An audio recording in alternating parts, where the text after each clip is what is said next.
ప్రభు అందరినీ ఆశీర్వదించునుగాక. ప్రభు ఈ ప్రాంతాన్ని, ప్రాంత ప్రజల్ని ఆశీర్వదించునుగాక. ఈ విధంగా ఈ ప్రాంతంలో ఈరోజు, రేపటి రోజు 2 రాత్రులు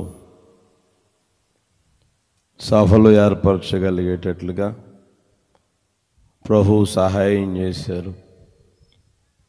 ఈ ప్రాంతస్తులు కూడా సహకరించారు. అందుకు యేసయ్యకే మహిమ కలుగును గాక. ప్రాంత ప్రజల్ని ప్రభు నిండారులుగా దీవించును గాక, ఆశీర్వదించును గాక. ఈ మొదటి రాత్రి సభకు కూడి వచ్చిన మీ అందరికీ హోసన్నా మినిస్ట్రీస్ తరపున వందనాలు తెలియజేస్తున్నా. అందరికీ వందనాలు. రేపు రాత్రి కూడా ఈ ప్రాంతంలో ఈ సభ జరుగుతుంది కనుక మీరే కాకుండా తెలిసిన వారు కూడా పాలు పొందగలిగేటట్లుగా చేయాలని ప్రేమతో తెలియజేస్తూ ఉన్నా.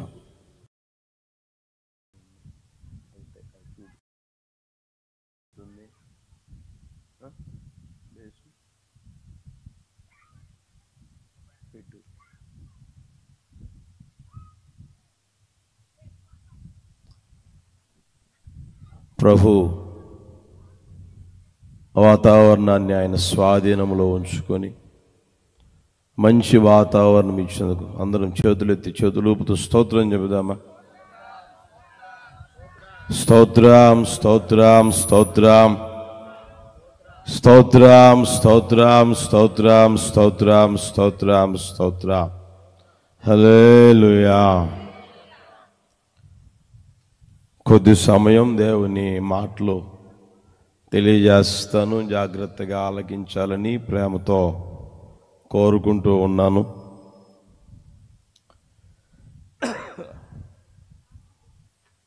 నూట 19వ కీర్తన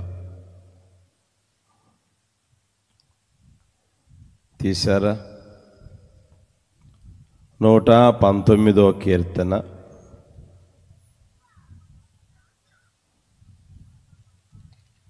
18వ చరణం నేను చదువుతాను, చూడండి. నేను నీ ధర్మశాస్త్రమునందు ఆశ్చర్యమైన సంగతులను చూచున్నట్లుగా నా కన్నులు తెరువుము. అప్పుడు అందరం చదువుదామా? నేను గట్టిగా, నీ ధర్మశాస్త్రమునందు ఆశ్చర్యమైన సంగతులను చూచున్నట్లు నా కన్నులు తెరువుము అని దావీదు మహారాజు దేవుని సన్నిధిలో చిన్న విన్నపం చేశారు, చిన్న ప్రార్థన చేశారు. అక్కడ మనం గమనించగలిగితే ప్రియమైన వారలారా, ధర్మశాస్త్రం మోషే ద్వారా దేవుడు అనుగ్రహించారు. ఆ మాటలు యోహాను సువార్తమానం 1వ అధ్యాయంలో ఉంటాయి, తర్వాత చదువుకోండి. ధర్మశాస్త్రం మోషే ద్వారా అనుగ్రహించబడింది. కృప అనేది యేసయ్య ద్వారా అనుగ్రహించబడింది. ధర్మశాస్త్రం అనుగ్రహించింది దేవుడు. దేవుడు అనుగ్రహించిన ఆ ధర్మశాస్త్రములో ఏమున్నాయ్యా అంటే ఆశ్చర్యకరమైన సంగతులు ఉన్నాయి. ఏ సంగతులు చెప్పండి? చెడు సంగతులు కాదు, పాడు సంగతులు కాదు, ఎందుకు పనికిరాని సంగతులు కాదు, ప్రయోజనము లేని సంగతులు కూడా కాదు. ఆశ్చర్యమైన సంగతులు ఉన్నాయి. అవి తెలుసుకోవాలి అని ఆశపడితే, ఎరగాలి అని కోరుకుంటే ఒక్కొక్కరి యొక్క కన్నులు తెరవబడాలి. హల్లెలూయా. ఏం తెరవబడాలి? ఎవరి కన్నులైతే తెరవబడతాయో వారికి ధర్మశాస్త్రములో అంటే దేవుని వాక్యములోని ఆశ్చర్యమైన సంగతులు కనిపిస్తాయి, తెలుసుకోగలుగుతారు, చూడగలుగుతారు. ఈ రోజున చాలామంది తెలివి తక్కువ దద్దమ్మల్లాగా మాట్లాడుతూ ఉంటారు. అర్థమవుతుందా? తెలియకపోతే తెలియనట్లుగా ఉండాలి, తెలిస్తే తెలిసినట్లుగా ఉండాలి. అదేదో అంటారు చూడండి, ఏమీ తెలియని వాడికైతే చెప్పొచ్చు అంట, లేదా అంతా తెలిసిన వాడికైనా చెప్పొచ్చు. మిడిమిడి జ్ఞానం ఉంటుంది చూడండి, సగం తెలిసి సగం తెలియకుండా ఉంటారే, అలాంటి వారితో మాట్లాడమే తప్పు, వారితో వాదం పెట్టుకోవడమే తప్పు. దేవుని వాక్యములో ఉంది కదా, మీరు వాదములు పెట్టుకొనవద్దు అని ఉంది. అర్థమవుతుంది ప్రియమైన వాళ్ళారా? దేవుని వాక్యములో ఉన్న ఆశ్చర్యమైన సంగతులు గ్రహించాలి, తెలుసుకోవాలి, ఎరగాలి అని అంటే వారి యొక్క కన్నులు మూయబడి ఉంటే తెలుసుకోలేరు, గ్రహించలేరు. ఎప్పుడైతే వారి కళ్ళు అనేవి తెరవబడతాయో అప్పుడు దేవుని వాక్యములో ఉన్న ఆశ్చర్యమైన సంగతులు తెలుసుకోగలుగుతారు. అందుకనే దావీదు మహారాజు దేవుని దగ్గర అడుగుతూ ఉన్నాడు, అయ్యా నీ ధర్మశాస్త్రములోని ఆశ్చర్యమైన సంగతులు గ్రహించున్నట్లుగా నా కన్నులు తెరువు, నా కన్నులు తెరువు. నేను కూడా దేవుని సందులో ప్రార్థన చేసుకుంటూ ఉంటా, ధర్మశాస్త్రములో దేవుని వాక్యములు, ప్రభా మీ వాక్యములో ఉన్న ఆశ్చర్యమైన సంగతులు గ్రహించేటట్లుగా నా కళ్ళు కూడా తెరవండి ప్రభువా అని. దేవుని వాక్యంలో రాయబడిన సత్యం ఏంటంటే, ఇంతవరకు ఒకవేళ మనకు అర్థమై ఉంటే అవి మనవి, అర్థము కానివి ఎవరివి? దేవునివి అని రాయబడింది దేవుని వాక్యంలో. ఏ రోజైతే నువ్వు ప్రార్థన చేసుకుంటా ఉంటావో, నీకు అవసరము అని దేవుడు అనుకుంటాడో, ఆ రోజున ఏమండి ఆ వాక్యాన్ని గూర్చిన ఆ సత్యం లేదా ఆశ్చర్యమైన సంగతులు దేవుడు తెలియజేస్తూ ఉంటారు. మొత్తం తెలిసిన వారు ఎవరూ లేరు. ఒక ఆయన 114 సార్లు నేను బైబిల్ చదివాను, బైబిల్ని అంతం చేద్దామనుకున్నాను అన్నాడు. ఇక బైబిల్లో ఏమీ లేదు, ఇంతే ఉండేది, ఇంతకంటే మించి ఏమీ లేదు అని ఆయన గారు చెప్దాము అనుకున్నాడంట. ఆయన గారు ఎంతగా చదువుతూ ఉంటే దేవుడు అంతగా ఆయన కన్నులు తెరవడం ప్రారంభిస్తే ఆయన అన్నమాట ఏంటంటే, అన్నిసార్లు చదివి అంత జ్ఞానం పొందుకొని అన్ని తెలుసుకొని ఏమండి ఈ గోరు ఉంటుందే, పెరుగుద్దే, గోరు పెరుగుద్ది చూడండి. బైబిల్లో ఇన్నిసార్లు చదివినా, ఇంత అనుభవం ఉన్నా నేను ఇంతవరకే తెలుసుకోగలిగాను అన్నాడంట. ఇంకా తెలుసుకోవాల్సింది బోలెడుంది అన్నాడంట. యేసయ్యకి మహిమ కలుగును గాక. అందుకనే దేవుని వాక్యం నువ్వు ఎంతగైతే గ్రహించగలుగుతూ ఉంటావో, ఎరగగలుగుతూ ఉంటావో, తెలుసుకోగలుగుతూ ఉంటావో, ఎంతగైతే ఆ తపన లేదా ఆ ఆశ ఏమండి ఆ దాహం ఉంటుందో అంతగా దేవుడు దేవుని వాక్యములో ఉన్న ఆశ్చర్యమైన సంగతులు గ్రహించేటట్లుగా ప్రభు కృప చూపును గాక. ఈ రాత్రి ఒక్కొక్కరి మనోనేత్రాలను నా ప్రభు వెలిగించును గాక, ఒక్కొక్కరి కన్నులు తెరచును గాక. హల్లెలూయా. ఎప్పుడైతే తెరవబడతాయో ప్రియమైన వాళ్ళరా, ఆశ్చర్యమైన సంగతులు నువ్వు చూడగలిగే స్థితిలోనికి రాగలుగుతూ ఉంటావు. వాక్యంలో ఉన్న సత్యం, వాక్యంలో ఉన్న వాస్తవం తెలుసుకొనగలిగే స్థితిలోనికి రాగలుగుతూ ఉంటావు. అట్టి కృప ఈ రాత్రి సభలో అడుగు పెట్టిన ప్రతి ఒక్కరికి, ఈ మాటలు ఎక్కడి నుంచి అయితే వింటున్నారో వారందరికీ ప్రభు కృప చూపును గాక. బైబిల్లో మీరు ఆలోచన చేయగలిగితే ఎఫెసీ పత్రిక 1వ అధ్యాయం 17వ వచనంలో మీరు ఆలోచన చేస్తే ఏమండి దైవజనుడైన పౌలు గారు అన్న మాటని తెలిసిన, మీ మనోనేత్రములు వెలిగింపబడినందున అంటాడు. మనోనేత్రములు వెలిగింపబడినందున, వారి కండ్లు తెరవబడినందున అంటాడు. వారి కండ్లు ఎప్పుడైతే తెరవబడ్డాయో, తెరవబడినప్పుడు వారు దేవుడు పిలిచిన పిలుపు వల్ల నిరీక్షణ తెలుసుకోగలిగారు. పరిశుద్ధులలో ఆయనకున్న స్వాస్థ్యం, ఒక మహిమైశ్వర్యము ఎరగగలిగారు. అంత మాత్రమే కాకుండా క్రీస్తునందు వినియోగపరిచిన బలాతిశయమును బట్టి విశ్వసించు మన యందు ఆయన చూపుతున్న శక్తి యొక్క అపరిమితమైన మహత్యమెట్టుదో ఎరగగలిగారు. ప్రియమైన వాళ్ళారా, ఆ మాటలు మీరు ఇంకా చదువుకుంటూ రాగలిగితే మీకు జ్ఞానమును ప్రత్యక్షతయు గల మనస్సు ఇంకను అనుగ్రహించినట్లుగా నేను నా ప్రార్థనల యందు మీకోసం విజ్ఞాపన చేస్తూ ఉన్నాను, ప్రార్థన చేస్తూ ఉన్నాను అంటున్నాను. అంటే మీరు ఇప్పుడు తెలుసుకున్నవే కాదు, కానీ ఇంకను తెలుసుకొనగలిగేటట్లుగా, ఇంకను ఎరగగలిగేటట్లుగా, ఏమండి ఆ ఆశ్చర్యమైన సంగతులు చూడగలిగేటట్లుగా, గ్రహించగలిగేటట్లుగా మీరు ఏమండి ఆ జ్ఞానమును ప్రత్యక్షతయు గల మనస్సు ప్రభు అనుగ్రహించేటట్లు నేను ప్రార్థన చేస్తూ ఉన్నాను అంటాడు. ఆ ఎఫెసీ సంఘాన్ని గురించి ఏమండి మీరు ప్రకటన పుస్తకం 2వ అధ్యాయంలో తర్వాత ఇంటికి వెళ్ళి చదువుకోగలిగితే, వాళ్ళు ఎంతో ఆత్మ సంబంధంగా ఎదిగిన వారు, ఎంతగానో పరలోక సంబంధమైన ఆశీర్వాదాలు అనుభవిస్తూ ఉన్నవారు, ఎంతగానో ఆత్మీయతలో వృద్ధి పొందినవారు, ప్రేమలో వృద్ధి పొందినవారు, విశ్వాసంలో వృద్ధి పొందుతూ ఉన్నవారు, ఏమండి దేవుని ద్వారా కలిగిన ఆత్మ సంబంధమైన, శరీర సంబంధమైన లేదా ప్రకృతి సంబంధమైన ప్రతి ఆశీర్వాదం అనుభవిస్తూ నడిపించబడుతూ ఉన్నవారు. వారిలో సహనము ఉంది, ప్రేమ ఉంది, ఓర్పు ఉంది, దేవుని కొరకు జీవించే ఆ జీవితము ఉంది.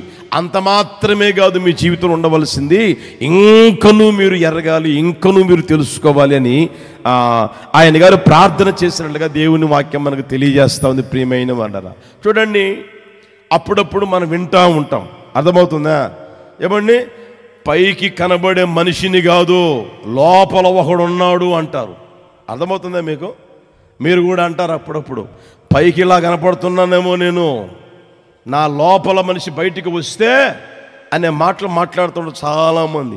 అదేవిధంగా ప్రియమైన వాళ్ళారా, ఈ కళ్ళు ఉన్నాయి, మనకి ఏమంటే చూసే కళ్ళు ఉన్నాయి. అయితే బైబిల్లో వ్రాయబడిన మాట ఏం తెలిసిన, బాహ్య నేత్రాలు కాదు, కానీ మన వ్యక్తిగత జీవితంలో మనోనేత్రాలు వెలిగించబడును గాక.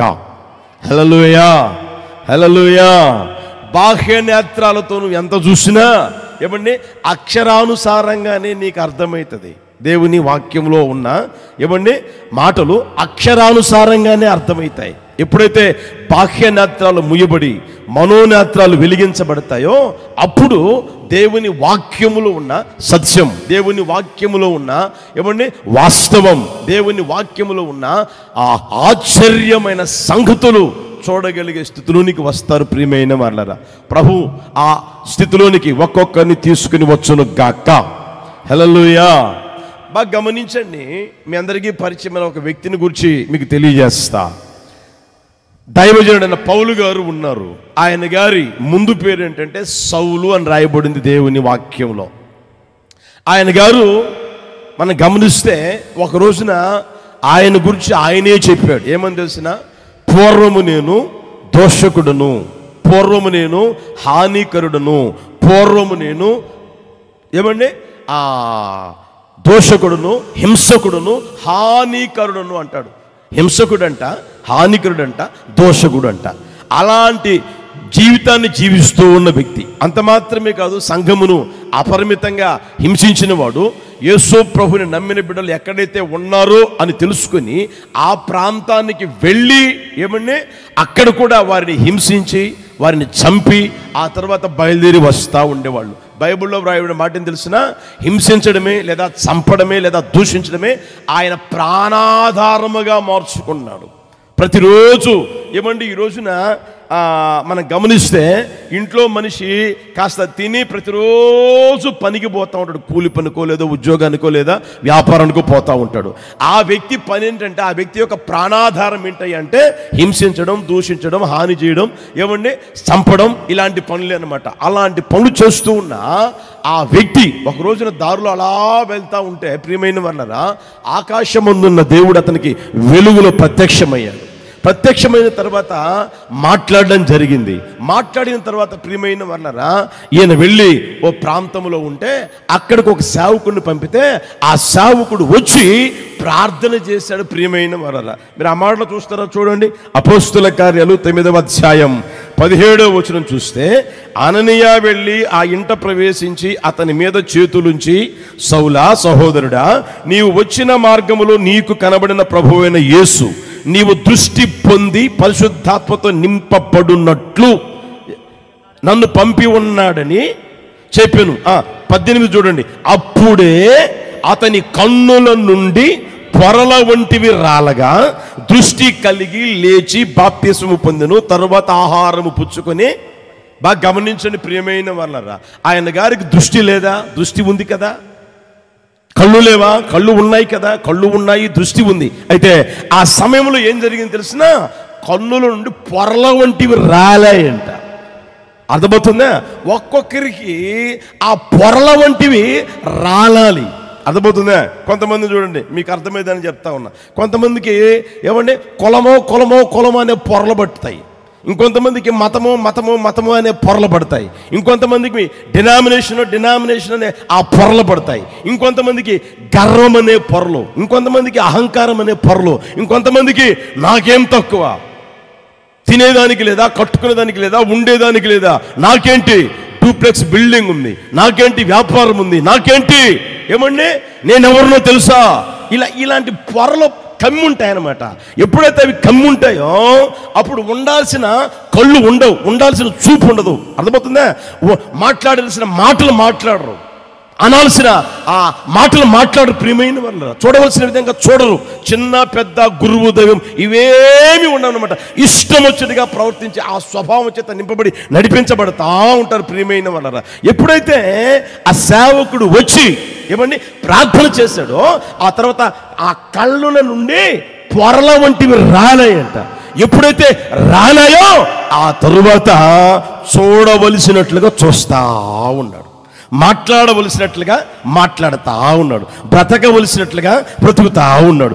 ఏది మంచో, ఏది చెడో, ఏది చెయ్యాలో, ఏది చెయ్యకూడదో, ఎలా బ్రతకాలో, ఎలా బ్రతకకూడదో ఏమండి అతగాడి జీవితంలో ఏమండి మనం గమనించగలం ఎలా అతని జీవితం మారిపోయిందో. కనుక ప్రియమైన వాళ్ళరా, కన్నుల నుండి ఆ పొరల వంటివి రాలాలి అంటే మీ మనోనేత్రాలు వెలిగించబడాలి. ఎప్పుడైతే వెలిగించబడతాయో అప్పుడు ఆశ్చర్యమైన సంగతులు మీకు కనిపించును గాక, ఆశ్చర్యమైన సంగతులు మీరు తెలుసుకుందురు గాక, ఆశ్చర్యమైన సంగతులు నిశ్చయముగా నా దేవుడు మీకు కనపరుచును గాక. హల్లెలూయా. ఈ రోజున ప్రియమైన వాళ్ళరా, కన్నుల నుండి ఏమంటే ఆ పొరల వంటివి రాలితే ఆ వ్యక్తిగత జీవితం మార్చబడిపోయింది. అతగాడి జీవితం ఆశీర్వాదానికి కారణభూతులుగా మార్చబడిపోయింది. ప్రియమైన వాళ్ళరా, అతగాడి ద్వారా ఎంతో మంది ఆశీర్వదించబడ్డారు, అతగాని ద్వారా ఎంతో మంది దీవించబడ్డారు, అతగాని ద్వారా ఎంతో మంది రక్షణ మార్గంలోకి వచ్చారు, అతగాని ద్వారా యేసు ప్రభు దేవుడిని ఎర్రగలిగిన స్థితిలో దేవుని వాక్యములు స్పష్టంగా మనం కనబడతా ఉన్నాయి. ప్రియమైన వాళ్ళరా, కనుక ఏమండి నువ్వు వ్యక్తిగత జీవితంలో చేసుకోవాల్సిన ప్రార్థనని తెలిసిన, ప్రభువా ఈ మొదటి రాత్రి సభకు నన్ను తీసుకుని వచ్చావు కదా నాయన, నీ ఆశ్చర్యమైన సంగతులు చూచినట్లుగా నా కళ్ళు తెరుచుదురుగాక, నా కళ్ళు తెరుచుదురుగాక అని చిన్న మాట ఆయనతో చెప్పగలిగితే ఏమండి ఆ రోజున సిలువలో వేలాడుతూ ఉన్న దొంగ ఏమండి చిన్న మాటే పలికాడు. ఏమని?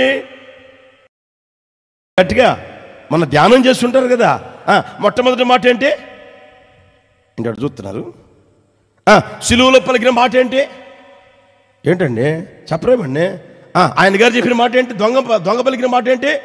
యేసు నీవు నీ రాజ్యముతో వచ్చినప్పుడు నన్ను జ్ఞాపకం చేసుకొని చిన్న ప్రార్థన చేస్తే ఆ ప్రార్థన ఆలకించి ఆశ్చర్యమైన కార్యాన్ని చేసిన దేవుడు ఈ రాత్రి ఒక్కొక్కరి జీవితంలో ఆశ్చర్యమైన కార్యాలు చేయును గాక, ఆశ్చర్యమైన సంగతులు తెలుసుకోగలిగేటట్లుగా చేయును గాక, ఒక్కొక్కరి జీవితంలో మనోనేత్రాలు వెలిగించి దాని ద్వారా కలిగే ఆశీర్వాదాలకి ఒక్కొక్కరిని పాత్రులుగా నా ప్రభువు చేయును గాక. హల్లెలూయా. మొదటి మాట మీకు చూపిస్తాను, చూస్తారా? చూడండి, ఆదికాండం 3వ అధ్యాయం 7వ వచనం.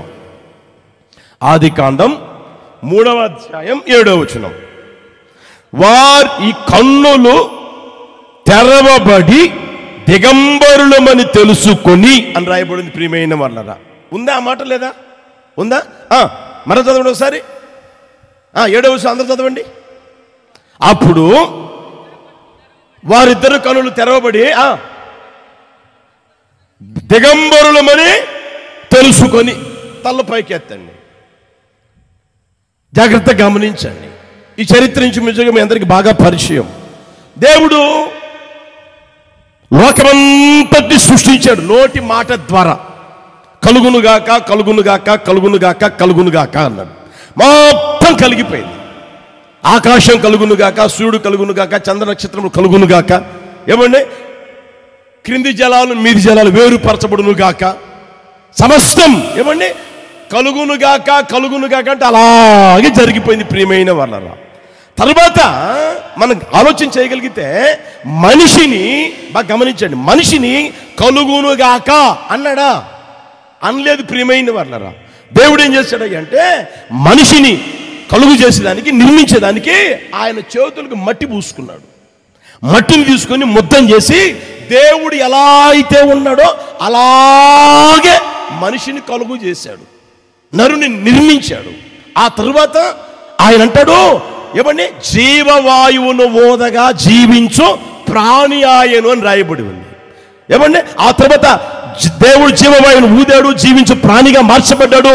దేవుడు పిలిచి వారిని ఏం చేశాడంటే ఆశీర్వదించాడు. మీరు ఫలించండి, విస్తరించండి, భూమిని నిండించండి, ఏమండి సమస్తాన్ని ఏలుబడి చేయండి అన్నాడు. ఆ మార్గంలో వారు నడిపించబడతా ఉన్నారు. ఏమండి ఆ తోటని మీరు గమనిస్తే ప్రియమైన వాళ్ళరా,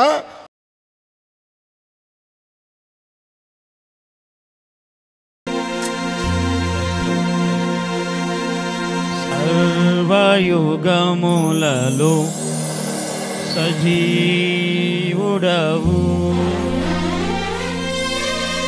సరిపోల్చగలనా నీ సామర్థ్యమును, కొనియాడదగినది నీ దివ్య తేజం. నా ప్రాణం, నా ధ్యానం నీవే సయ్యా.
ప్రేమతో ప్రాణమును అర్పించినావు, శ్రమల సంఖ్యలైన శత్రువును కరుణించి వాడవు నీవే.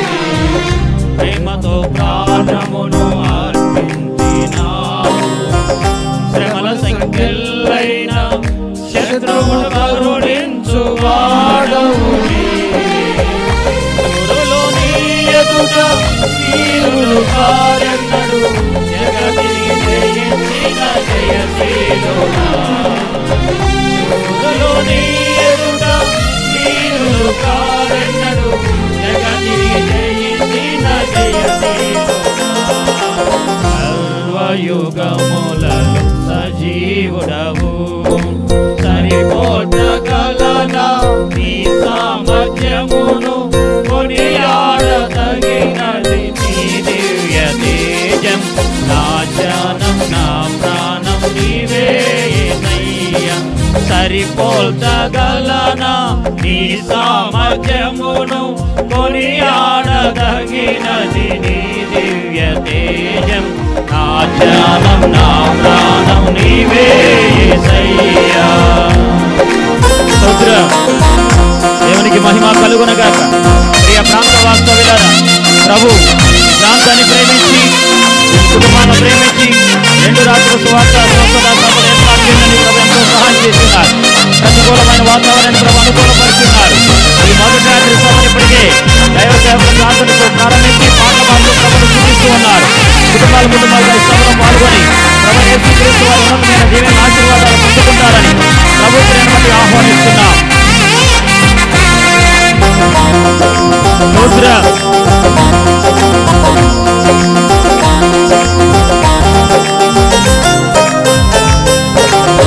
స్తుతులతో దుర్గమును స్థాపించువాడవు, శృంగగనులతో సైన్యము నడిపించువాడవు నీవే. స్తుతులతో దుర్గమును స్థాపించువాడవు, శృంగగనులతో సైన్యము నడిపించువాడవు నీవే. నీ యందు ధైర్యమును నే పొందుకొనేదను, మరణము గెలచిన బహుధీరుడా. నీ యందు ధైర్యమును నే పొందుకొనేదను, మరణము గెలచిన బహుధీరుడా. సర్వయుగములలో సజీవుడవు, సరిపోల్చగలనా నీ సామర్థ్యమును, కొనియాడదగినది నీ దివ్య తేజం. నా ధ్యానం నా ప్రాణం నీవే యేసయ్యా, సరిపోల్చగలనా నీ సామర్థ్యమును, కొనియాడదగినది నీ దివ్య తేజం. నా ధ్యానం నా ప్రాణం నీవే యేసయ్యా. క్రైస్తవులో దేవునికి మహిమ కలుగునగాక. చప్పట్లు కొడుతూ ప్రభుని మహిమపరుచుకుందాం.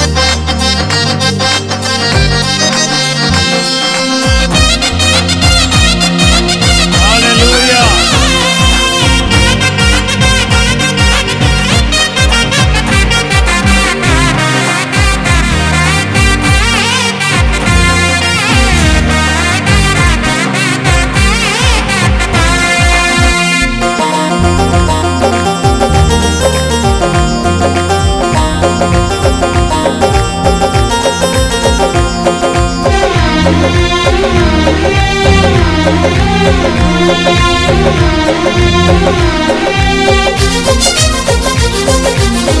కృపలతో రాజ్యమును స్థిరపరచు నీవు, బహుకాలములకు శోభాతిశయముగా చేసితివి నన్ను.